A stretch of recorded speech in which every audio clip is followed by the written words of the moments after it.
الحمد لله نحمده ونستعينه ونستغفره ونعوذ بالله من شرور أنفسنا وسيئات أعمالنا من يهده الله فلا مضل له ومن يضلل فلا هادي له وأشهد أن لا إله إلا الله وحده لا شريك له وأشهد أن محمدا عبده ورسوله يا أيها الذين آمنوا اتقوا الله حق تقاته ولا تموتن إلا وأنتم مسلمون يا أيها الناس اتقوا ربكم الذي خلقكم من نفس واحدة وخلق منها زوجها وبث منهما رجالا كثيرا ونساء واتقوا الله الذي تساءلون به والأرحام إن الله كان عليكم رقيبا يا أيها الذين آمنوا اتقوا الله وقولوا قولا سديدا يصلح لكم أعمالكم ويغفر لكم ذنوبكم ومن يطع الله ورسوله فقد فاز فوزا عظيما أما بعد فإن خير الكلام كلام الله وخير الهدي هدي محمد صلى الله عليه وسلم وشر الأمور محدثاتها وكل محدثة بدعة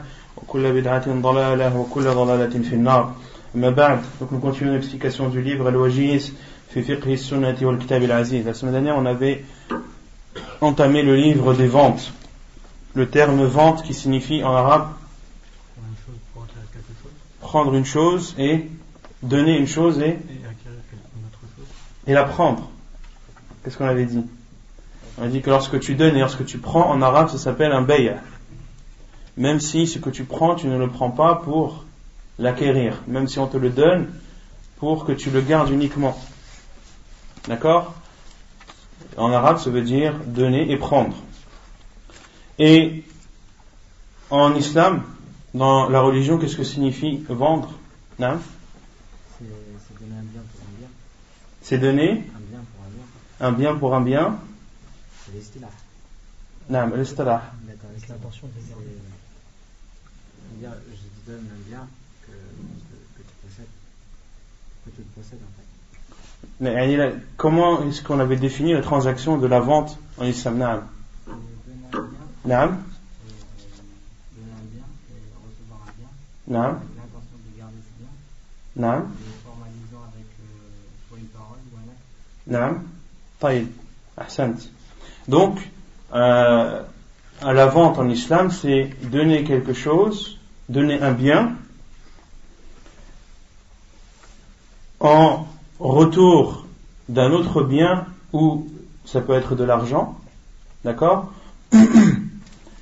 avec l'intention d'acquérir cette chose, et ceci doit être formalisé, soit par un acte, soit par une parole, ou soit par les deux. D'accord? Donc, de donner quelque chose et d'avoir une autre chose en retour, et celui qui reçoit prend cette chose avec l'intention de la garder. Elle sera à lui, elle lui appartiendra, et ceci en formalisant tout cela par la parole ou par l'acte. De dire je te vends, et l'acheteur lui dit j'accepte ou j'achète, ou bien de donner le bien, que le vendeur donne le bien et que l'acheteur donne l'argent. Ceci est une formalisation par les actes. Ensuite, on avait parlé de la sagesse de la vente, et on avait dit que Allah subhanahu wa ta'ala l'avait légiféré, car la plupart du temps, les gens ont besoin de ce que les autres ont, et ceux qui ont en leur possession ces choses n'ont pas toujours la possibilité de l'offrir. Donc Allah azza wa jalla a légiféré la vente, qui permet d'acquérir les biens d'autrui de façon licite et de façon légiférée. Ensuite, on a parlé de l'autorisation, le fait que la vente est légiférée. Quelle est la preuve dans le Coran?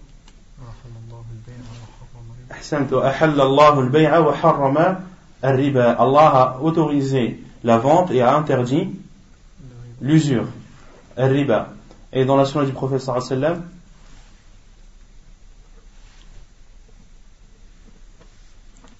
tout le monde a oublié? Al-bay'ani bil-khiyari ma lam yatafarraqa, que les deux vendeurs, c'est-à-dire le vendeur et l'acheteur, ont le choix tant qu'ils ne se séparent pas. Donc ils ont le choix de vendre ou d'acheter.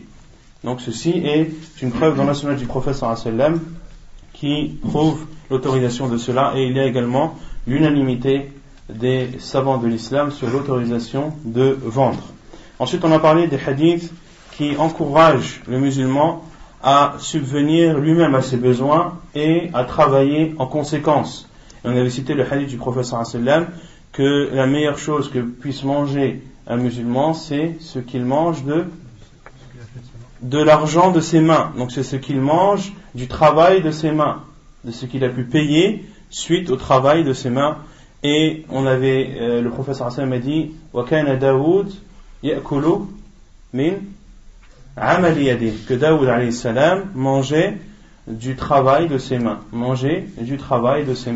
et on avait cité le hadith du prophète sallallahu alayhi wa sallam que le temps n'avait pas cité, que chaque prophète a été berger, et dans un autre hadith le prophète sallallahu alayhi wa sallam a été plus loin en disant que l'un d'entre vous prenne une corde, aille chercher des fagots de bois qu'il accroche à son dos et de les vendre aux gens est meilleur que de leur demander qu'ils donnent ou non. Donc le musulman doit faire en sorte et doit faire tout son possible pour subvenir lui-même à ses besoins et ne pas dépendre des autres, et de se suffire à lui-même à travers le travail qu'il peut accomplir. On avait aussi parlé de la richesse et qu'il n'y avait pas de mal à être riche pour le pieux, à condition d'être pieux, car celui qui n'est pas pieux et riche va faire beaucoup de désobéissance à Allah subhanahu wa ta'ala. Parmi ces désobéissances, on en avait cité 3. Déjà la première, avant de dépenser, avant de donner la zakat. Comment il acquérit déjà cet argent? S'il est pieux, s'il est riche mais n'est pas pieux, les sources de ses finances ou les sources de ses entrées ne seront pas licites. Et dès qu'il aura cet argent, il ne donnera pas le droit d'Allah qui est la zakat. Et quand on dit le droit d'Allah, c'est-à-dire, est-ce qu'Allah a besoin de cet argent? Non. Cet argent, la zakat, est une purification pour cet argent. Et cela va profiter aux musulmans qui doivent sortir la zakat. Quant à Allah subhanahu wa ta'ala, il n'a nul besoin ni de son argent, ni de sa zakat, car à la base, tout appartient à Allah subhanahu wa ta'ala. Al-malu, malullah. Al-malu, malullah. Tous les biens, tout l'argent appartient à Allah subhanahu wa ta'ala. Et ce que tu as en ta possession, c'est ce qu'Allah azza wa jal t'a permis d'avoir, et tu dois en faire la bonne utilisation selon les principes et selon les obligations, les ordres d'Allah subhanahu wa ta'ala. Et la troisième chose que va faire le riche qui n'est pas pieux, c'est de dépenser cet argent dans les choses illicites, de dépenser cet argent dans le haram. Ensuite, on avait cité le hadith du prophète sallallahu alayhi wa sallam sur le fait de se contenter de ce qu'Allah subhanahu wa ta'ala t'a prescrit, et que toute âme ne mourra pas sans que toute sa subsistance et que toute sa pourvoyance ne lui soit accordée. Et le prophète sallallahu alayhi wa sallam a dit à la fin du hadith: khudhu ma halla wa da'u ma hurim. Prenez ce qu'il y a de licite et délaissez ce qu'il y a d'interdit, c'est-à-dire dans les moyens que vous allez utiliser pour acquérir vos biens, comme l'a dit le prophète sallallahu alayhi wa sallam dans le même hadith: wa ajmilu fi talab. Ajmilu fi talab, c'est-à-dire prenez le chemin droit et le chemin licite dans les moyens que vous allez utiliser pour acquérir vos sources de revenus. Ensuite, on avait parlé de l'encouragement à être véridique et à ne pas mentir dans les transactions de vente ou d'achat. Et le prophète sallallahu alayhi wa sallam nous a ordonné d'être véridique et de ne pas cacher. D'être véridique et de montrer, d'être véridique et de montrer, c'est-à-dire d'être véridique dans la description de ce que l'on vend, et de montrer, c'est-à-dire les défauts de ce que l'on vend. Et le prophète sallallahu alayhi wa sallam nous a interdit de mentir et de cacher, de mentir sur sur la marchandise, sur les points positifs de la marchandise, ou sur les avantages de la marchandise, et de cacher, c'est-à-dire les défauts de cette marchandise. Et le prophète sallallahu alayhi wa sallam, dans un autre hadith, le hadith de Uqba ibn Amir, où le prophète sallallahu alayhi wa sallam a dit, il n'est autorisé à un musulman qui a vendu une chose à son frère qui comporte des défauts. Lorsque tu vends quelque chose à ton frère qui comporte un défaut, tu n'as d'autre choix que de dire à ton frère le défaut que comporte cette marchandise. Ensuite, on avait cité le hadith du prophète sallallahu alayhi wa sallam qui encourage à être souple dans la vente, à être souple dans l'achat avant. Rahimallahu imra'an sahlan fi bay'ihi wa shira'ihi wa iqtida'ihi. Qu'Allah fasse miséricorde à un homme qui est souple lorsqu'il vend, qui est souple lorsqu'il achète et qui est souple lorsqu'il demande le remboursement de ce qu'on lui doit. Souple, c'est-à-dire gentil, doux, qui n'est pas prise de tête, qui n'est pas vulgaire, qui n'est pas dur, qui n'est pas malpoli, mais qui fait tout cela, c'est-à-dire de vendre, d'acheter et de demander le remboursement des dettes qu'on a vis-à-vis de lui, tout ceci de le faire de la meilleure des façons. Et ensuite on avait terminé par citer le hadith du prophète sallallahu alayhi wa sallam où il encourage à quoi? À être indulgent, ahsant, vis-à-vis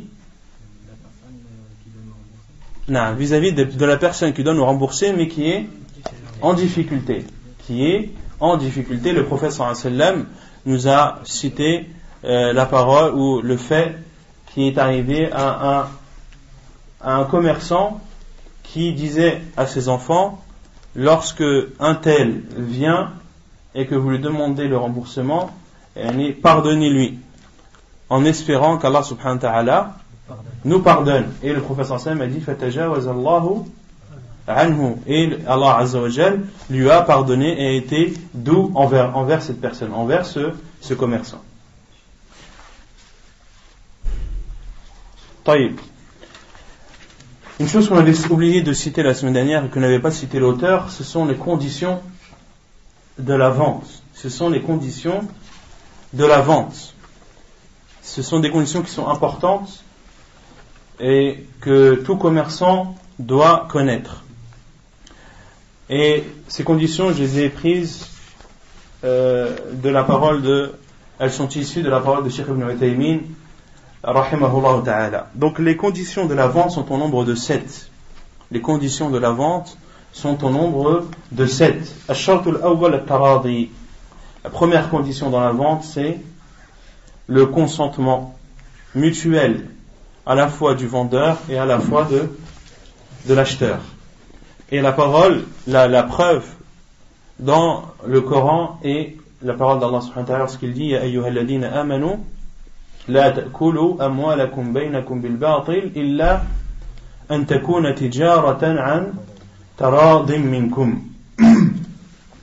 Ô vous qui avez cru, la ta'kulu amwalakum baynakum bil batil.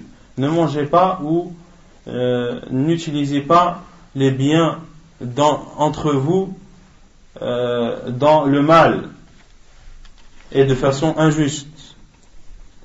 Illa an takuna tijaratan an taradim minkum. Mais procédez à une vente par consentement mutuel entre vous. Mais procédez à une vente par consentement mutuel entre vous. Ne vous volez pas les uns les autres, ne prenez pas le bien des autres illégalement, mais passez par une vente qui doit comprendre un consentement mutuel à la fois du vendeur et à la fois de l'acheteur. Et il y a un hadith du prophète sallallahu alayhi wa sallam rapporté par Ibn Majah et un hadith authentifié par Cheikh Al-Albani rahimahullah où le prophète sallallahu alayhi wa sallam a dit innamal bay'u an tarad, innamal bay'u an tarad, que la vente se fait par consentement. La vente se fait par consentement. Donc si l'une des deux parties, ou si l'un des vendeurs ou de l'acheteur n'est pas d'accord pour vendre ou pour acheter, la vente ne peut pas être conclue. La vente ne peut pas être conclue, et même si elle est conclue, elle est considérée comme nulle, comme batila. Le deuxième shart, أن يكون العاقد جائز التصرف. La deuxième condition, c'est que celui qui vend ou qui achète doit faire partie des gens qui en ont le droit. Doit faire partie des gens qui en ont le droit ou qui en ont la possibilité ou la capacité. Et en avoir le droit ou la possibilité, c'est-à-dire d'être pubère, أن يكون بالغا, d'être أن يكون عاقلا, d'avoir la raison, وأن يكون رشيدا, d'être sensé. Le vendeur ou l'acheteur doit être pubère, il doit être majeur.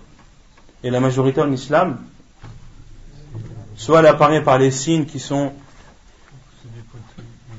les poils du pubis, ou la moustache, ou le fait d'éjaculer. Et si aucun de ces signes n'apparaît, alors la limite de la majorité est l'âge de 15 ans. Est-ce qu'il est autorisé d'acheter une chose à un enfant qui n'est pas pubère? Selon la condition qu'on a dit. On a dit que la condition, c'était, la deuxième condition, c'est que la personne fasse partie des gens qui ont le droit de vendre ou d'acheter. Est-ce qu'il est autorisé à un enfant de vendre ou d'acheter? Non. Sauf avec l'accord de son tuteur. Donc, sauf avec l'accord de son tuteur. Si le tuteur donne son accord pour que son enfant vende ou achète, eh bien, il est autorisé de vendre, il est autorisé à cet enfant de vendre et il est autorisé à autrui d'acheter cette chose. Pourquoi est-ce que l'islam nous demande cela? Car l'enfant qui n'est pas pubère, en général, n'est pas vif, il n'a pas sa raison totale. Et le fait d'autoriser à acheter auprès d'un enfant qui n'est pas pubère, cet enfant peut vendre tout et n'importe quoi à n'importe quel prix. Il peut vendre la voiture de son père à 100 €.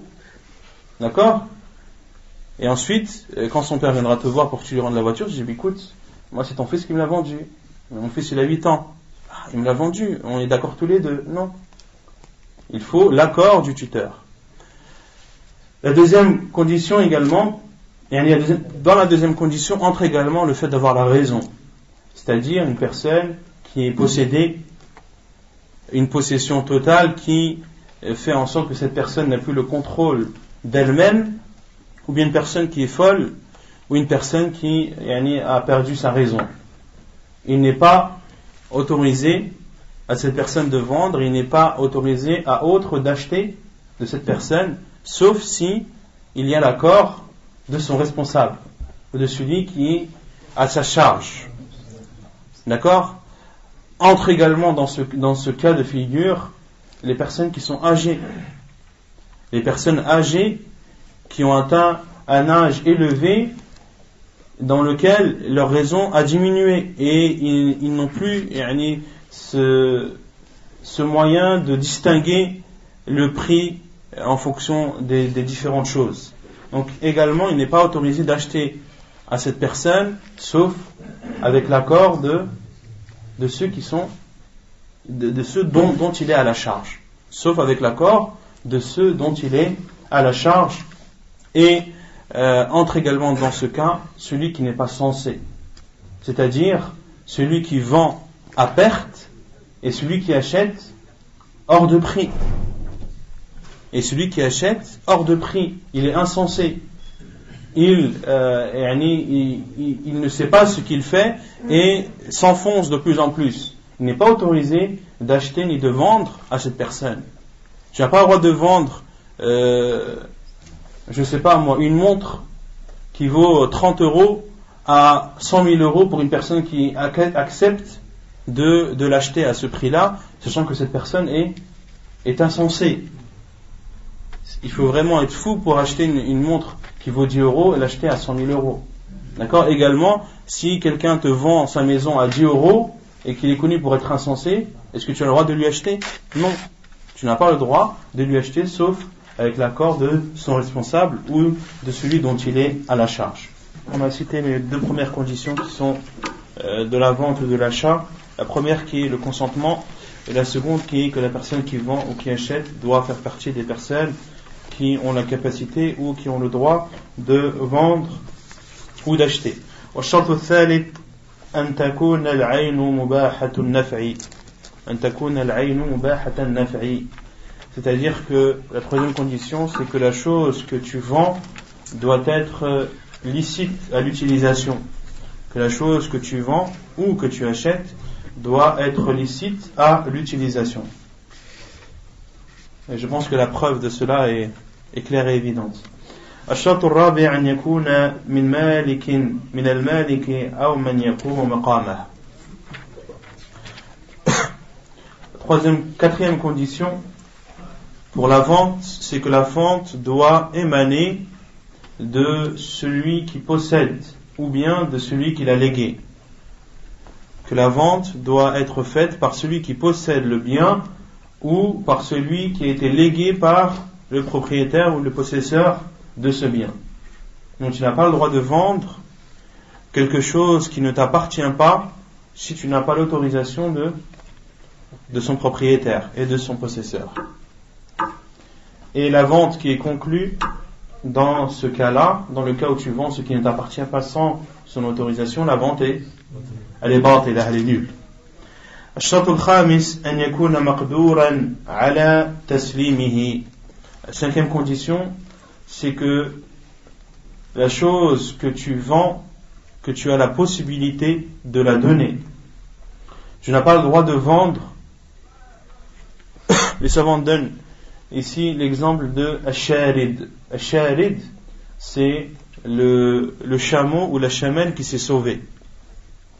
Tu n'as pas le droit de vendre ta chamelle qui s'est sauvée, car tu ne l'as pas en ta possession. Et tu n'es pas sûr de la retrouver. D'accord? Et si tu conclus cette vente, déjà tu vas la vendre à bas prix, et celui qui va accepter au final, une des deux personnes sera lésée. Soit le vendeur parce qu'il aura vendu à bas prix quelque chose qui en vaut beaucoup plus, si elle a été retrouvée, et si la chamelle n'a pas été retrouvée, qui sera lésé? L'acheteur, car il aura donné de l'argent pour quelque chose qu'il n'aura jamais eu. C'est comme une chose gagée. Comment? C'est comme une chose gagée. Non, ici les savants disent c'est interdit parce que tu n'as pas la possibilité, tu n'as pas la garantie de l'avoir en ta possession. D'accord? Et il y a des hadiths de ce sujet. Naha an bay'i ma la yudman. Il est interdit de vendre ce que tu n'es pas sûr d'avoir, ce que tu ne certifies pas avoir en ta possession. والشرط السادس أن يكون معلوما برؤية أو صفة. La sixième condition, c'est que cette chose que tu vends doit être connue. Elle doit être connue. Soit la personne sait ce qu'elle achète, ou soit le vendeur montre cette chose en la décrivant, ou bien en la montrant. Il n'est pas obligatoire de voir la chose que tu achètes. Mais si on te la décrit de façon précise et une description qui te suffit à avoir une image ou à avoir une idée précise de ce que tu vas acheter, alors il est autorisé dans ce cas de vendre.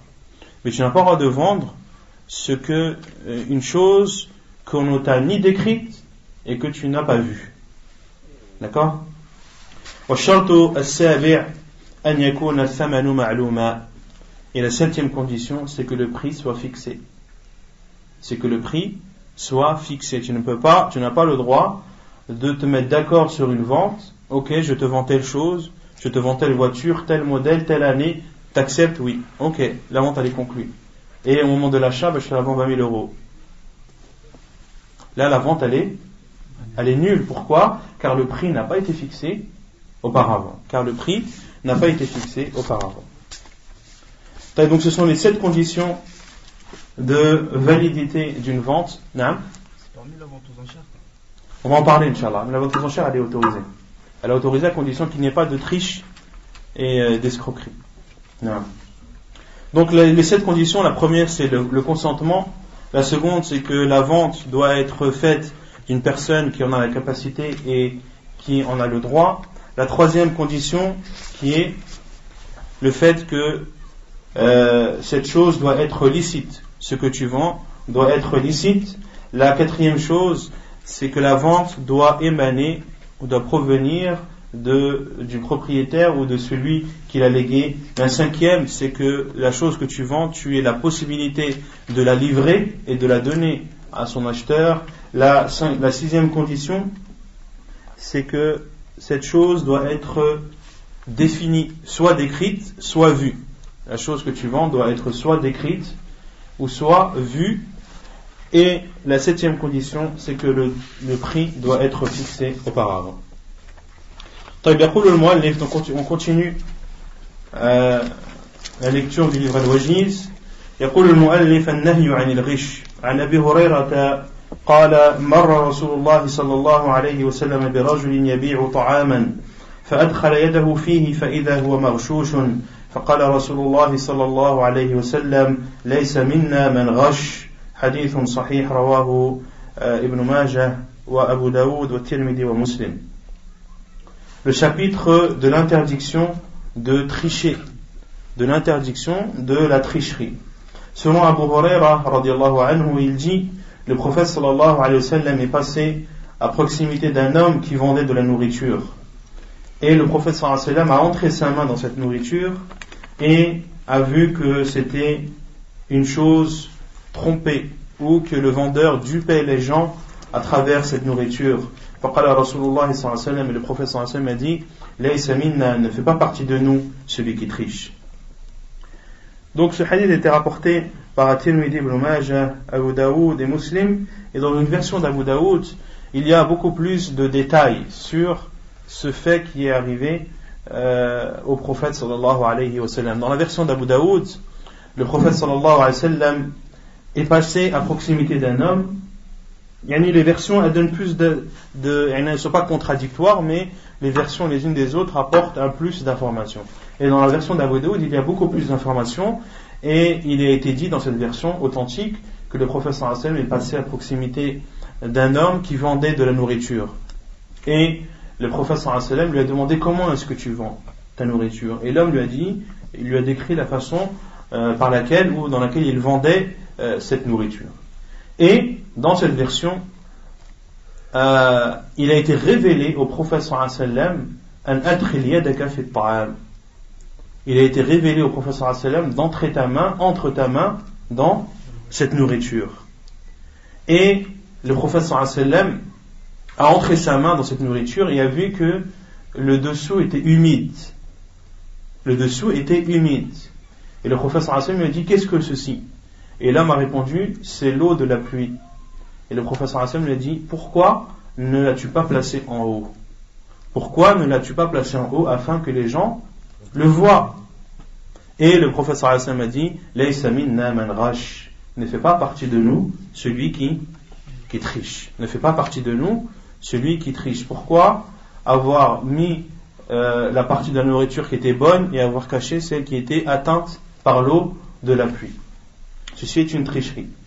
Et le sens de ne fait pas partie de nous, ici il faut le comprendre comme ne suit pas notre sunna, ne suit pas ma sunna, ne suit pas ma voie droite, celui qui triche.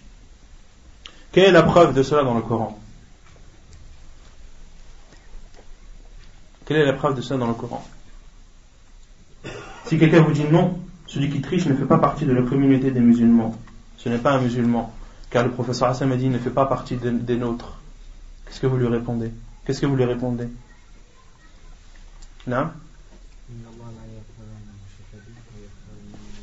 Non, ça c'est une nusus amma, ça c'est les preuves générales. Il y a une preuve précise. Oui, ce qu'Allah vous donne, prenez-le, et ce que le prophète vous donne, prenez-le, Et ce qui vous interdit, délaissez-le. À nous la preuve. Il a dit délaissez la... Non, mais ici, dans le hadith, il est dit celui qui triche ne fait pas partie des miens, ne fait pas partie des nôtres. La preuve, c'est la parole où Allah Azza wa Jal dit, en parlant de son prophète sallallahu alayhi wa sallam, فَمَنْ تَبِعَنِي فَإِنَّهُ مِنِّي فَمَنْ تَبِعَنِي فَإِنَّهُ مِنِّي. Celui qui me suit fait partie des miens. وَمَنْ عَصَانِي فَإِنَّكَ غَفُورٌ رَحِيمٌ. Et ceux qui me désobéissent, tu es pardonneur et miséricordieux. Donc ici, Allah Azza wa Jalla a dit, en parlant de son prophète sallallahu alayhi wa sallam, lorsqu'il dit فَمَنْ تَبِعَنِي فَإِنَّهُ مِنِّي. Celui qui me suit fait partie des miens. Donc celui qui ne fait pas partie des siens sont ceux qui ne le suivent pas. Celui qui me suit fait partie des miens. Donc ceux qui ne font pas partie des siens sont ceux qui ne le suivent pas. C'est la preuve dans le livre d'Allah subhanahu wa ta'ala. Non. Sur la parole, ça veut dire quoi ce qu'il a pris. Non, c'est-à-dire que cet homme-là, a fait une chose interdite, et dans cette vente, il n'a pas suivi la sunna du prophète sallallahu alayhi wa sallam, il n'a pas suivi ses commandements et ses ordres qui sont comme dans notre hadith, فَإِنْ صَدَقَا وَبَيَّنَا بُورِكَ لَهُمَا فِي بَيْعِهِمَا. Il n'a pas appliqué la parole du prophète sallallahu alayhi wa sallam dans notre hadith, et s'ils sont véridiques et montrent, c'est-à-dire le vendeur et l'acheteur, بُورِكَ لَهُمَا فِي بَيْعِهِمَا, alors leur vente sera bénie. وَإِنْ كَذَبَا وَكَتَمَا مُحِقَتْ بَرَكَةُ بَيْعِهِمَا. Et s'ils mentent et s'ils cachent, alors la bénédiction de leur vente sera enlevée ou sera ôtée. الحث على التبكير في طلب الرزق. L'encouragement à se lever tôt lorsque l'on في طلب الرزق, lorsqu'on demande la pourvoyance. الحث على التبكير في طلب الرزق. عن صخر الغامدي قال رسول الله صلى الله عليه وسلم اللهم بارك لأمتي في بكورها اللهم بارك لأمتي في بكورها.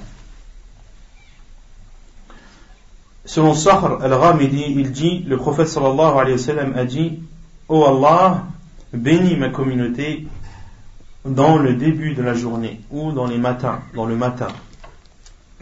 Autrement dit, ici le prophète sallallahu alayhi wa sallam a invoqué Allah subhanahu wa ta'ala afin qu'il bénisse sa communauté, ceux de sa communauté qui travaillent de leurs mains pour avoir leur subsistance. Et Allah subhanahu wa ta'ala, le prophète sallallahu alayhi wa sallam fait une invocation pour qu'Allah bénisse à ceux qui se lèvent tôt. Il y a dans ce hadith la preuve qu'il est recommandé pour celui qui vend de se lever tôt pour vendre et également pour acheter. Et il y a aussi dans ce hadith une preuve que de se lever tôt, que dans le début de la journée il y a la baraka, que dans le début de la journée il y a la bénédiction, que le début de la journée est béni. Bukuriha ay fi sabahiha wa awwali nahariha. Et c'est pour ça que vous voyez les savants qui donnent beaucoup d'importance au début de la journée, du fajr jusqu'au lever du soleil. Les savants apprennent, enseignent, et on avait cité cela dans la biographie de Cheikh al-Islam Ibn Taymiyyah rahimahullah, qui considérait ce laps de temps entre la prière du fajr et le lever du soleil comme étant, qui s'en rappelle, comme étant son paradis, comme étant son paradis. C'était le paradis de Cheikh al-Islam Ibn Taymiyyah rahimahullah, et c'était à ce moment-là qu'il se ressourçait et qu'il invoquait Allah subhanahu wa ta'ala, et personne ne venait le déranger à ce moment béni de la journée. Et le prophète sallallahu alayhi wa sallam, lorsqu'il envoyait des compagnons dans une bataille, il les envoyait quand? Au début de la journée, au matin, très tôt le matin. Et le prophète sallallahu alayhi wa sallam avait l'habitude de voyager quand? Le jeudi. Quand le jeudi? Quand le matin? après le Fajr. Le prophète sallallahu alayhi wa sallam avait l'habitude de voyager le jeudi après Salat al-Fajr. Et dans une autre version, il a été rapporté que Sakhr, radiallahu anhu, qui est un des prophètes, un des compagnons du prophète sallallahu alayhi wa sallam, que Sakhr était un homme commerçant. C'était un commerçant qui vendait et achetait au début de la journée. Et dans le hadith, il a été dit فَأَثْرَى وَكَثُرَ مَالُهُ فَأَثْرَى. Al-tharwa signifie une grande quantité d'argent. Et grâce à cela, grâce au fait qu'il vendait, achetait, faisait son commerce très tôt le matin, eh bien Allah Azza wa Jal lui a accordé de l'argent abondant et une grande richesse. Et ceci par l'invocation du prophète sallallahu alayhi wa sallam à l'ensemble de sa communauté, où il a demandé à Allah Azza wa Jal de bénir le début de la journée pour sa communauté. Ma yaqulu idha dakhala as-suq. Que dire lorsque l'on entre dans un marché?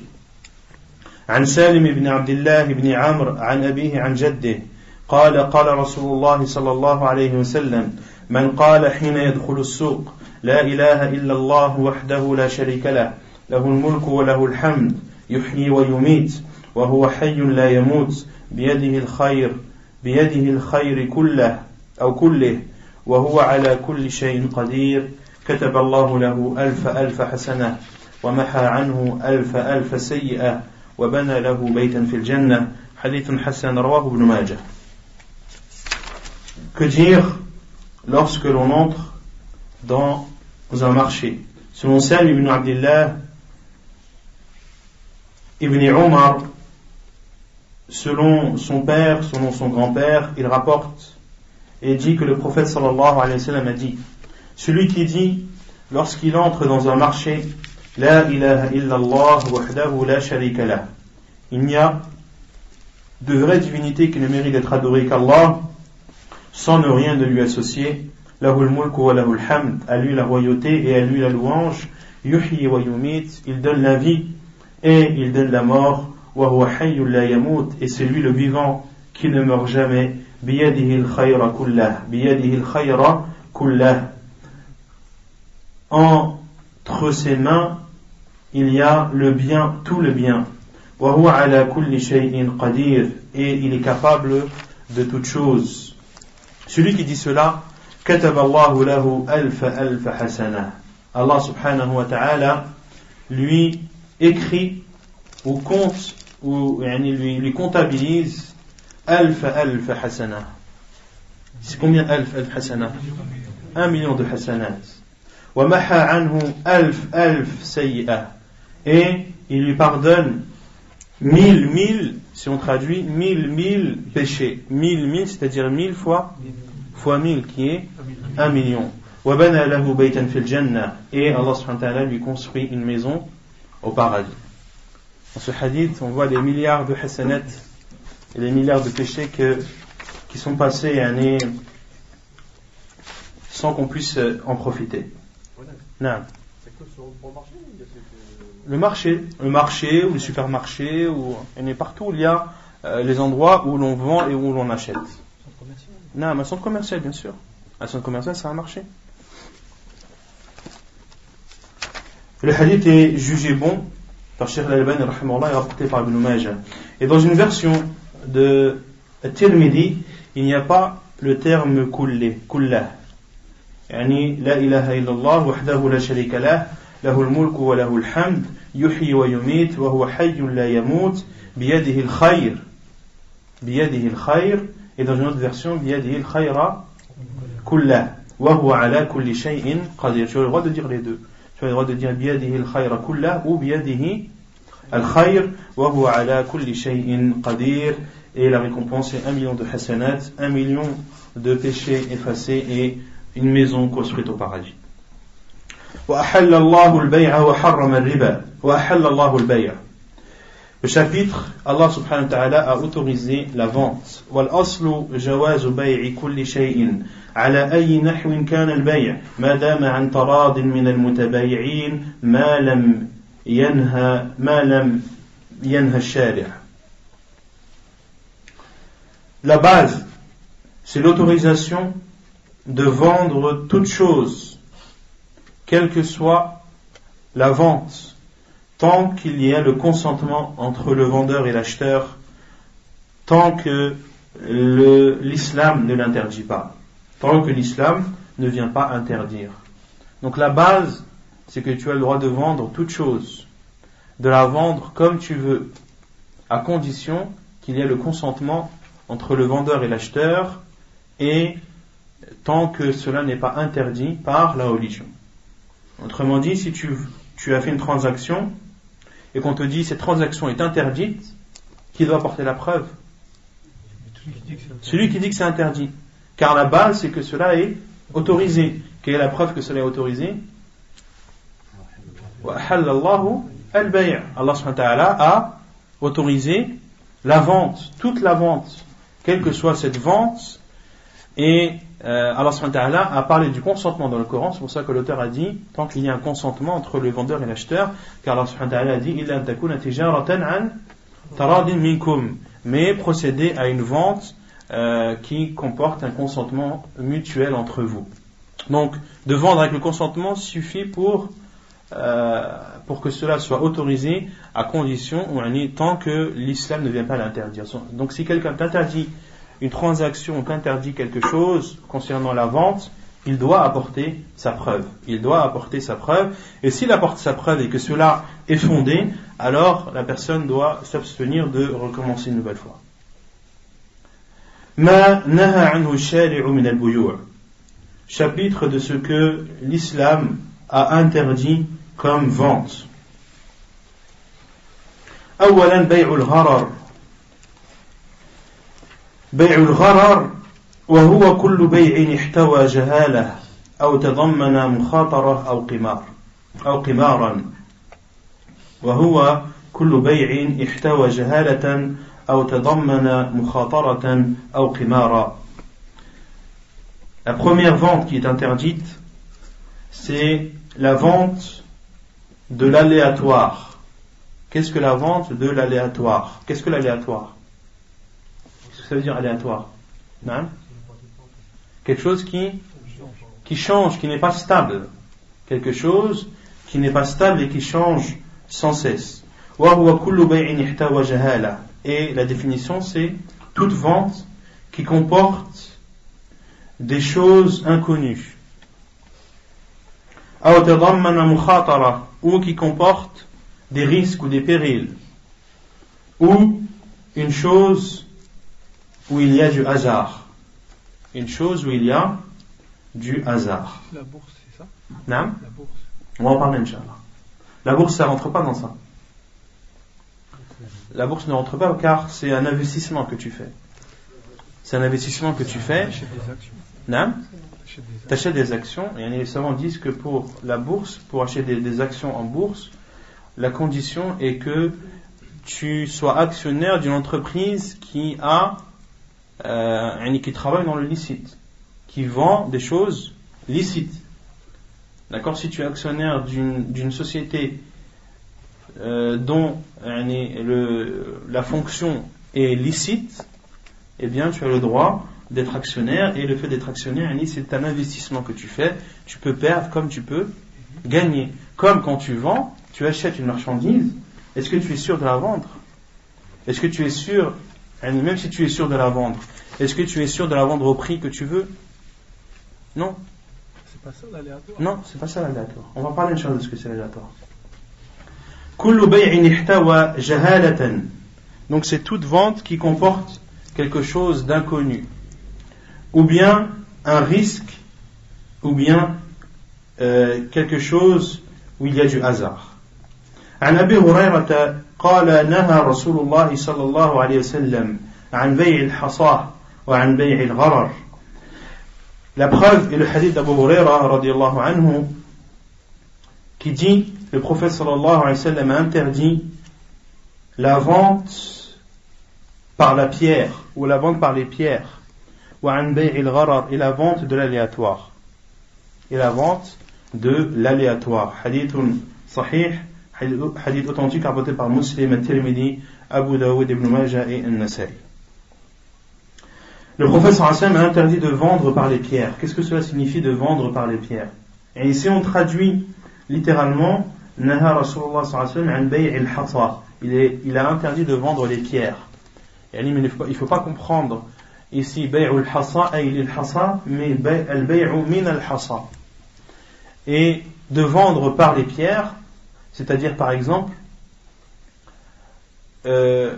quelqu'un qui vient t'acheter une terre, tu as une terre à vendre, tu donnes une pierre à l'acheteur et tu dis prends la pierre, jette-la, et l'endroit où elle s'arrêtera, de l'endroit où on est jusqu'à l'endroit où elle s'arrêtera, ce sera ce que je te vendrai à tel prix. Ce sera la part de ma terre que je te vendrai et à tel prix. D'accord? Ici, cette vente est interdite. Pourquoi? Car c'est une vente de l'aléatoire. C'est-à-dire de l'aléatoire. Est-ce que la surface de la terre est définie ou pas? Non. Alors qu'ils se sont mis d'accord, par exemple, tu la jettes, l'endroit où elle s'arrêtera, où elle tombera, de l'endroit où on est jusqu'à l'endroit où elle tombera, je te vendrai cette terre pour 100 000 euros. L'acheteur prend la pierre et il rate son lancer. D'accord? Et la pierre elle tombe à 2 mètres devant lui. Là, qui va regretter? C'est l'acheteur.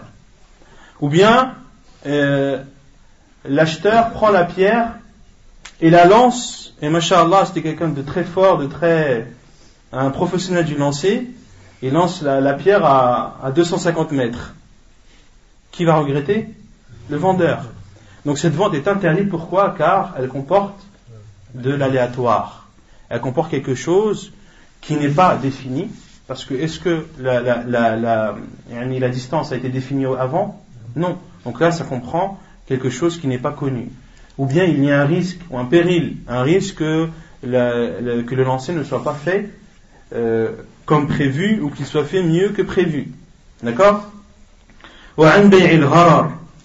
Et le professeur Sam a interdit également la vente de l'aléatoire.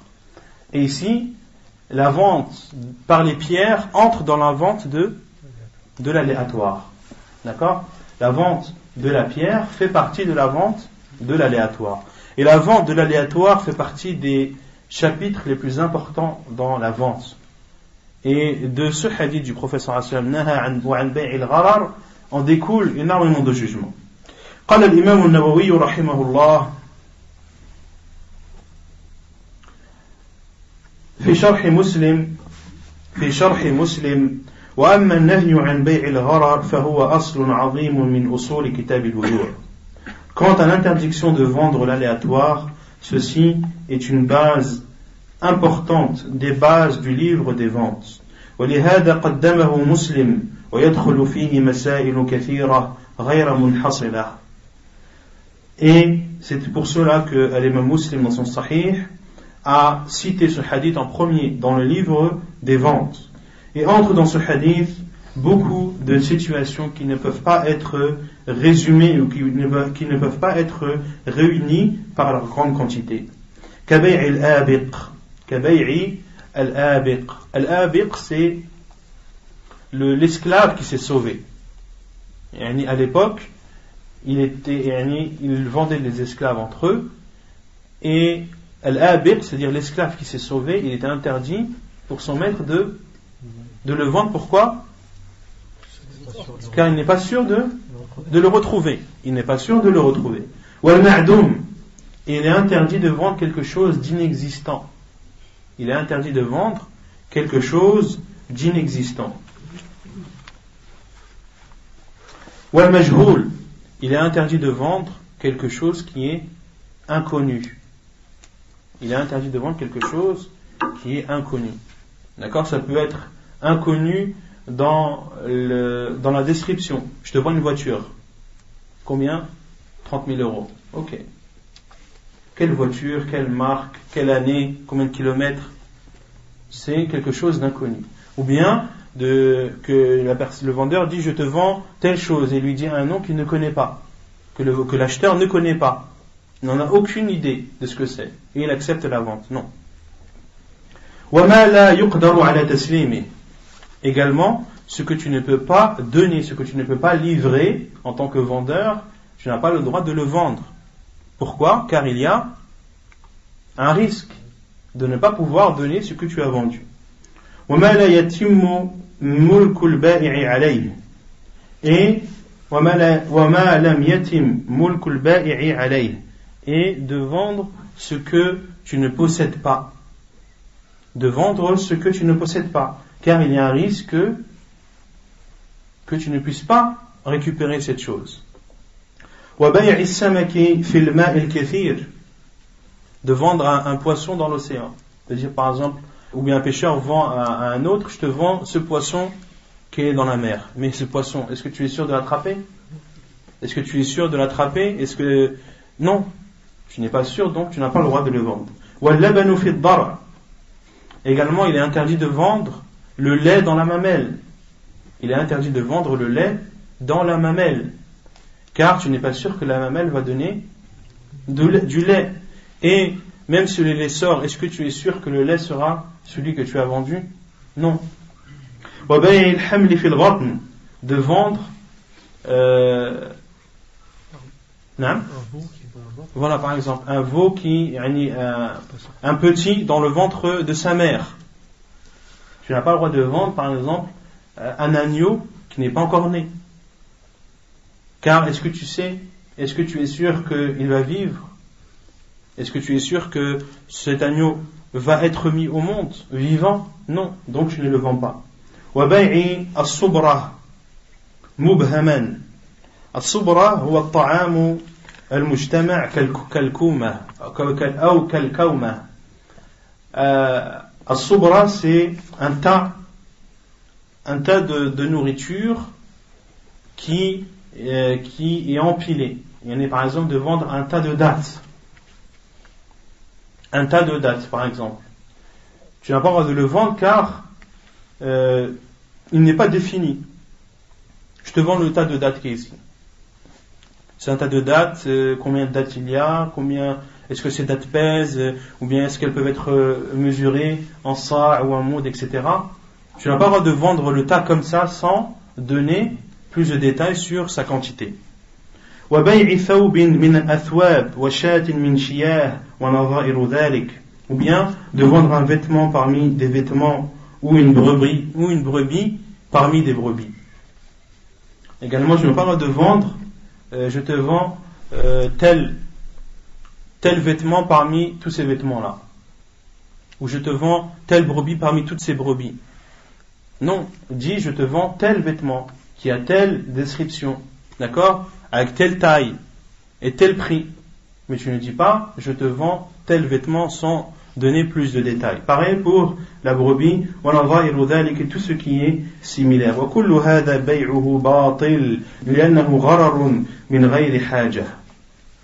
Et tout ceci est une vente nulle, car c'est de l'aléatoire sans besoin.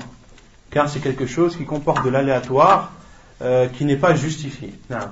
Concernant la récolte qui n'est pas encore été ramassée, on va en parler, Inch'Allah, après tout ça. Si on va au marché et le vendeur il dit voilà il y a une cachette, je te vends la cachette, je ne sais pas combien il y a dedans, ça c'est interdit. C'est interdit. Tu ne sais pas ce qu'il y a dedans. Est-ce que tu es prêt à donner l'argent pour acheter ce qu'il y a dans la cachette? Je sais pas, il dit voilà il reste plein de clémentines, tu prends. D'accord, les clémentines elles sont comment? Elles sont vertes, rouges, oranges, bleues. Tu es obligé d'avoir un minimum d'informations sur ce que tu achètes et de définir combien il y a de clémentines. Dans le cajou il y en a peut-être 2-3. Si tu le vois. Mais si tu vois, j'aime là quoi, en gros, tu vois à peu près. Non, si tu le vois après, il faut définir. Il faut définir au minimum, car le prophète on verra qu'il est interdit de vendre de la nourriture sans l'avoir pesée ou mesurée. On va voir ça dans les hadiths suivants. Tu n'as pas le droit de vendre quelque chose qui peut être mesuré ou pesé sans l'avoir mesuré, sans l'avoir pesé. C'est normal. قال الإمام النووي رحمه الله فإن دعت حاجة إلى ارتكاب الغرر ولا يمكن الاحتراز عنه إلا بمشقة وكان الغرر حقيرا جاز البيع ولذا أجمع المسلمون على جواز بيع الجبة المحشوة وإن لم يرشحوها ولو بيع حشوها بانفراده لم يجوز. Donc l'imam Nawawi rahimahullah dit رحمك الله فإن دعت الحاجة إلى ارتكاب الغرر. Et s'il y a un besoin sur le fait, si le fait de vendre de l'aléatoire est un besoin. Si de vendre de l'aléatoire est un besoin et qu'il est très difficile de s'en passer ou de l'éviter, d'éviter ce caractère aléatoire, وَكَانَ الْغَرَرُ حَقِيرًا. Et si le caractère aléatoire est minime, جَازَ الْبَيْعَ, alors il est autorisé, alors la vente est autorisée. Donc tu as le droit de vendre quelque chose d'aléatoire si il est très difficile de s'en passer et si ce caractère aléatoire est minime, d'accord, et très petit. Walidha, c'est pour cela que les musulmans sont unanimes sur l'autorisation de vendre al-jubba al-mahshouwa wa illam yarshahuha. Al-jubba al-mahshouwa, qu'est-ce que c'est? Naam? Al-jubba, c'est un vêtement, on peut dire c'est un manteau ou une cape. Mahshouwa, c'est-à-dire quoi mahshouwa? Le mahshou, rembourré. Un manteau rembourré. Wa illam yarshahuha, sans, même s'il ne l'ouvre pas. Même si il ne l'ouvre pas. C'est-à-dire même s'il n'ouvre pas le manteau. Autrement dit, tu vends le manteau avec son rembourrage. Est-ce que tu as connaissance de ce rembourrage? Est-ce que tu sais comment il est? Non. Il peut être bien fait comme il peut être mal fait. Il peut réchauffer comme il peut ne pas réchauffer. Mais tu n'as pas la possibilité de savoir. Et c'est pour cela que les savants disent qu'il t'est autorisé de vendre un manteau rembourré même si tu ne l'ouvres pas. Parce que si tu ouvres un manteau pour regarder ce rembourrage, qu'est-ce que tu seras obligé de faire? Déjà tu es obligé de le couper. D'accord? Qui va t'acheter un manteau que tu as coupé? Personne. Donc là il y a de l'aléatoire, mais c'est un aléatoire qui est minime. Ce rembourrage, est-ce que vraiment qu'il soit bien ou pas? Est-ce que ça va vraiment avoir beaucoup d'influence? Non? Non. Que ce soit de la plume ou de la laine, est-ce que tu vas sentir la différence? Non. Donc le caractère aléatoire est minime. Et il est très difficile de s'en passer. C'est-à-dire il est très difficile d'ouvrir un manteau que tu vas vendre et de couper pour que l'acheteur puisse voir les détails de ce rembourrage. وَلَوْ بِيعَ حَشْوُهَا بِانْفِرَادِهِ لَمْ يَجُوزْ. Et si ce rembourrage était vendu tout seul, cela ne serait pas autorisé. D'accord? Si tu vends le manteau, et tu ne vends pas le manteau, mais tu vends le rembourrage avec le manteau. Le manteau est seulement quelque chose qui recouvre le rembourrage. Et toi, à la base, tu ne vends pas le manteau, mais tu vends le rembourrage. Est-ce que cela est autorisé? Non. Pourquoi? Car tu ne le vois pas. Et toi, ce que tu veux, c'est le rembourrage, ce n'est pas le manteau. C'est clair ou pas? C'est clair? طيب قال واعلم أن بيع الملامسة وبيع المنابذة وبيع حبل الحبلة وبيع الحصاة وعسب الفحل وأشباهها من البيوع التي جاء فيها نصوص خاصة هي داخلة في النهي عن بيع الغرر ولكن أفردت بالذكر ونهي عنها لكونها من بياعات الجاهلية المشهورة من بياعات الجاهلية المشهورة والله أعلم انتهى بتصرف. Puis l'imam Nawawi rahimahullah dit wa'lam anna bay' al-mulamasa, et sache que la vente du toucher. Qu'est-ce que la vente du toucher? Si tu n'es pas touché, tu es obligé de l'acheter. Non. De dire qu'un vendeur dise à un acheteur, le vêtement que tu touches, je te le vends à 10 €. Que tu touches. D'accord? Et l'acheteur se met d'accord avec le vendeur, ok. Donc il regarde et le vêtement qu'il a touché, eh bien il achètera à 10 €. Cela est interdit. Pourquoi? Car toucher, est-ce que le fait de toucher te permet de vérifier? Non. Tu vas peut-être voir un vêtement qui est bien du dessus, mais qui comporte un défaut en dessous. D'accord? Donc tu n'as pas la possibilité de vérifier ceci, et l'un des vendeurs ou de l'acheteur peut être lésé, car tu peux toucher quelque chose qui vaut plus que sa valeur, avec laquelle tu l'as acheté, ou cette chose peut valoir moins que la valeur que tu as donnée. Donc soit le vendeur ou soit l'acheteur sera lésé. Pourquoi? Car il n'y a pas eu de consentement et la personne n'a pas pu regarder, ouvrir et regarder dans les détails le vêtement qu'elle achète. وَبَيْعُ الْمُنَابَذَةِ. بَيْعُ الْمُنَابَذَةِ, c'est la vente du lancer. Un nabdhu, c'est le fait de lancer. De dire voilà, le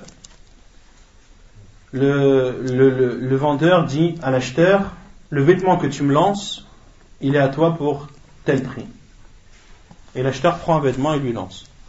Est-ce qu'il a eu le temps de regarder? Est-ce qu'il a pu vérifier? Non. Donc c'est similaire à al-mulamasa, au toucher, sauf que là ce n'est pas un toucher, c'est un lancer. Wa bay'u habalil habalah. Bay'u habalil habalah. Bay'u habalil habalah, c'est un peu compliqué. C'est une pratique qui était faite avant l'arrivée de l'islam, où les vendeurs d'animaux, ceux qui vendaient les chamelles entre autres, disaient: je te vends la chamelle, une chamelle qui était enceinte, qui portait un petit, et il disait: je te vends le petit du petit. Et je ne te vends pas la chamelle que tu vois devant toi, mais je te vends le petit, du petit. C'est-à-dire, lorsque la chamelle mettra bas, et que, comment on dit le petit du chameau? Le chamelot. Et le chamelot, ou le féminin de chamelot, et lorsque le chamelot portera aussi un petit, eh bien je te vendrai ce deuxième petit lorsqu'il sera mis au monde. Vous avez compris ou pas? Ils vendent le petit du petit. Non? Il n'existe pas, mais là c'est un rarar. Est-ce que tu es sûr qu'il va exister? Là c'est de l'aléatoire. Tu vends quelque chose qui peut... Non? Je ne sais pas si c'est une femelle. Tu ne sais pas si c'est une femelle ou si c'est un mâle. Tu ne sais pas s'il va être en bonne santé ou s'il va être en mauvaise santé. Tu ne sais pas s'il va sortir vivant ou non. Tu ne sais pas s'il va mourir au bout de 2 jours ou au bout de 3 jours, ou s'il va continuer à vivre, etc.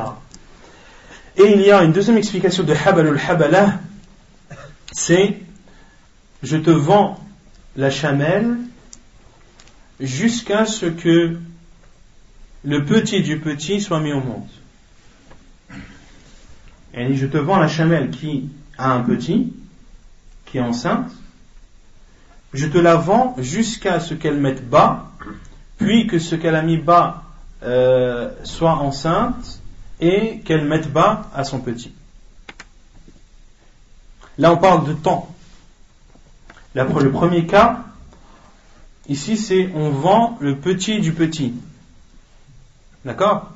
Mais là, dans le deuxième cas, je te vends jusqu'à ce que le petit du petit soit mis au monde.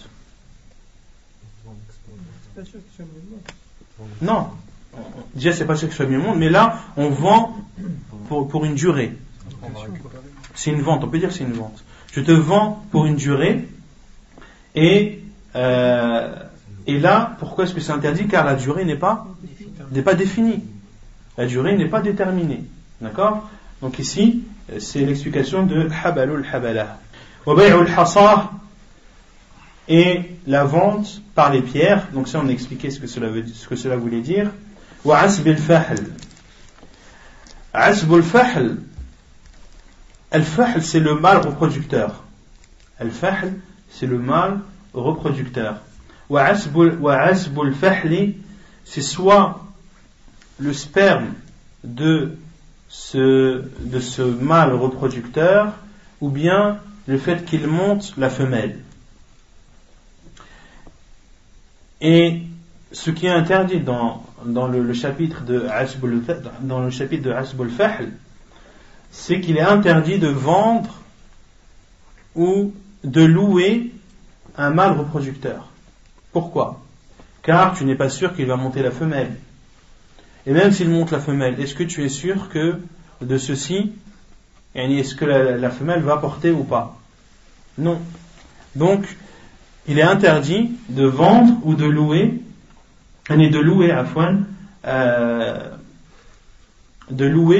un mâle reproducteur. Car il y a de l'aléatoire dedans. Il y a possibilité que ce mâle monte ou pas la femelle, et il y a un risque que la femelle ne porte pas. D'accord? Donc tu auras payé quelque chose qui au final n'a pas eu lieu. Si un berger ou un berger qui a un mâle reproducteur loue son mâle à un autre berger pour une durée de 2 jours, pour 150 €. Est-ce que celui qui a loué au bout de 2 jours sera sûr que sa femelle va porter? Non. Donc il y a de l'aléatoire, donc cela est interdit. Non. Est-ce que l'aléatoire, ça rentre dans le hasard ou pas? C'est quoi la différence? Et ça peut entrer dans le hasard, ou par exemple, les savants disent par exemple, il est interdit de vendre un oiseau dans les airs. Tu vois l'aigle là-bas, je te le vends. Est-ce que tu es sûr de l'attraper, l'aigle? Tu vois? L'aigle peut s'enfuir. L'aigle, tu vois, c'est là où on parle de hasard. C'est quelque chose qui n'est pas défini, quelque chose qui n'est pas connu. Comme l'assurance. Non? C'est comme l'assurance vie. Ça rentre dans le hasard. Non, c'est ça le qimar. Quand on parle de qimar, c'est ça. C'est le fait de donner, c'est pour ça que les assurances sont interdites en islam, c'est que tu donnes une somme et tu peux en avoir plus comme tu peux en avoir moins. D'accord? Si tu en as plus, cela entre dans le qimar. Et c'est ça, et c'est pour cela que le système des assurances et le système des jeux de hasard sont les mêmes. T'achètes un billet de loto à 10 €, tu peux gagner comme tu peux perdre. Tu souscris à une assurance, tu peux avoir besoin de cette assurance comme tu peux ne pas en avoir besoin. Tout cela entre dans le qimar. Quand on parle de qimar, on parle de ça. C'est là on parle de hasard. ولكن أفردت بالذكر طيب وعسب الفحل وأشباهها من البيوع التي جاء فيها نصوص خاصة. Et donc tout ceci et toutes ces sortes de ventes sont interdites, et toutes celles qui sont semblables, et celles que l'on a citées, il y a des hadiths propres et bien précis à leur sujet, et elles rentrent toutes dans le hadith général qui interdit la vente de l'aléatoire. Mais celles qui ont été citées, la vente du toucher, la vente du lancer, habal al-habala, la vente par les pieds, etc., tout ceci a été cité de façon précise, car c'était des ventes qui étaient populaires pendant la période anti-islamique. Wallahu a'lam, intaha bitasarruf. Et bitasarruf, c'est-à-dire que l'auteur a cité la parole de l'imam al-Nawawi rahimahullah, non pas dans la totalité, il a enlevé certains passages, mais cette diminution n'influe pas sur le sens. Le sens reste le même. Donc quand on dit bitasarruf, c'est-à-dire qu'il a enlevé quelques mots, mais sans altérer le sens initial. نعم بتصرف نعم منه. ونكتفي بهذا القدر. سبحانك اللهم وبحمدك أشهد أن لا إله إلا أنت أستغفرك وأتوب إليك.